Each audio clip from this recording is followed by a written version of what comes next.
ইয়াশ ভাইয়ার আমার একটা দর্শকপ্রিয়তা আছে, আমাদের দর্শক একসাথে জুটি হিসেবে খুব পছন্দ করে।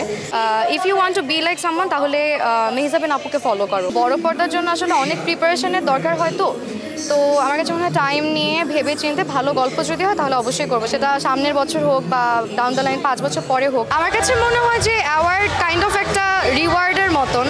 আমরা এত পরিশ্রম করে একটা কাজ করি, এটা আমাদের একটা মোটিভেশন হিসেবে কাজ করে যে যাতে আমরা সামনের দিনগুলোতে আরও ভালো কাজ করতে পারি।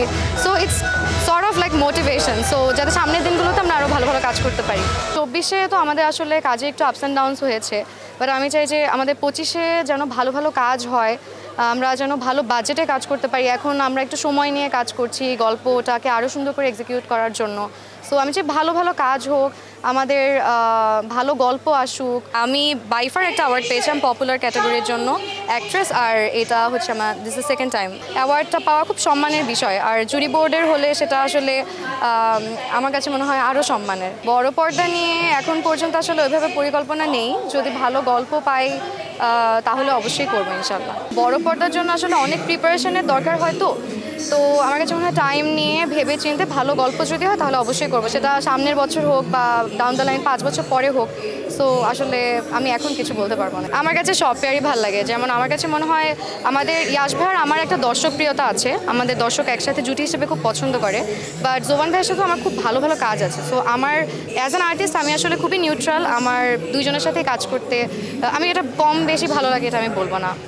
I like working with everyone. Difference বলতে যেটা আপনি বললেন অ্যান্সারটা, যে সিনিয়র, সো এক্সপিরিয়েন্স অনেক বেশি, অভিজ্ঞতা অনেক বেশি। সো ওই জায়গা থেকে আসলে আমার মনে হয় সিনিয়র আর্টিস্টদের থেকে আমাদের অনেক কিছু শেখার আছে। অ্যান্ড ইয়াশ ভাইয়াও ইটস লাইক মোরাললেস, সেও আমার থেকে সিনিয়র। সো আমার মনে হয় যে এদের কাছ থেকে আসলে অনেক কিছু শেখার আছে। So I really enjoy working with both of them. শোবিজে পা রাখার আগে আসলে আমি অনেস্টলি খুব একটা যে ক্যারিয়ার বা এটা নিয়ে ভাবতাম তা না, বাট শোবিজে পা রাখার পরে I heard it from so many people যে if you want to be like someone তাহলে মেহজাবিন আপুকে ফলো করো। নট অনলি ক্যারিয়ার ওয়াইজ, সে মানুষ হিসেবে কেমন বা সে সব কিছু কীভাবে হ্যান্ডেল করে। So I think I look up to her.